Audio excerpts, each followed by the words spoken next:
It's 15:06 GMT. This is Hassan Aruni with Focus on Africa from the BBC World Service. Coming up, Nigerian Catholic bishops tell President Buhari to get a grip on various sectarian conflicts or step aside.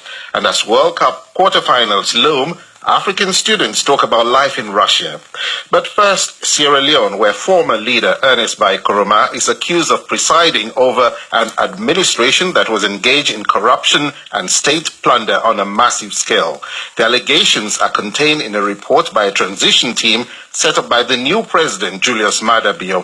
Omaru Fofana has more from Freetown. Grim, gloomy, grubby. These are some of the adjectives being used to describe the contents of the audit. It speaks of corruption and abuse of office on a grand scale by the government of former President Ernest Koroma. The allegations are wide-ranging and mind-boggling. The massive sales of state assets to the former president and his acolytes, the awarding of phony and inflated contracts for goods and services, the issuance of diplomatic passports to purported housewives of members of the former ruling party, the government renting as offices houses belonging to government officials at inflated costs, state-owned banks having to write off as bad debts millions of dollars of loans given to officials of the former ruling party, overpriced arms contracts, inflated cost of roads, some of them priced at over $3 million per kilometer, some concessions given to mining companies and exempted from any form of tax whatsoever, and entrenchment of mono-ethnic politics.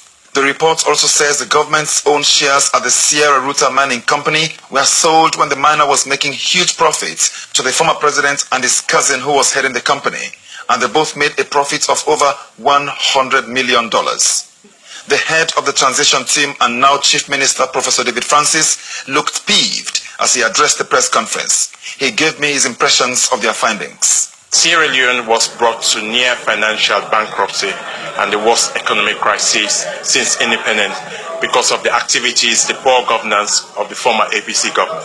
That is one. Secondly, and most importantly, that it was done in a way that represents a framework for what you would describe as an organized criminal racketeering enterprise responsible for the dysfunctional nature of the state itself. What do you say to someone who says this could be a witch hunt?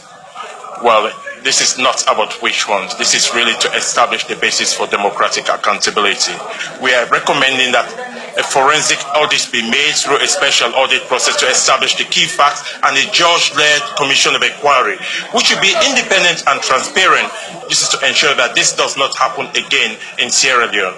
He said that as a Sierra Leonean, he was ashamed of the things he saw during the audit, calling them disgraceful, egregious infractions. The report calls for a travel ban to be slammed on all those named in the report. Many of them have already left the country, with their extradition to be likely requested by the Commission of Inquiry to be set up. President Julius Maada Bio said he would act on the report as a matter of urgency. I've just received a copy of the report, which has been long awaited. But I want to say this clearly, that we have to draw the line on corruption in this country. We have to fight corruption, and it is a fight that we must win. I know corruption is going to fight back, but we are on the better side of history. This is just the beginning. Corruption is at a level that can destroy this nation. I consider the level of corruption that we have met as a national security issue. The allegations contained in the report with detailed figures and documents suggest corruption in Sierra Leone is not a kidney stone, it's a cancer. While not many here will be surprised at some of these allegations, most could be blown away by their scale and scope. The former President Ernest Koroma, who is out of the country, was not available for his reaction. His media officer, Ismail Sharif, told me that they had not yet seen the report and so could not respond. Omaru Fofana reporting there from Freetown. And coming up on Focus on Africa, we go to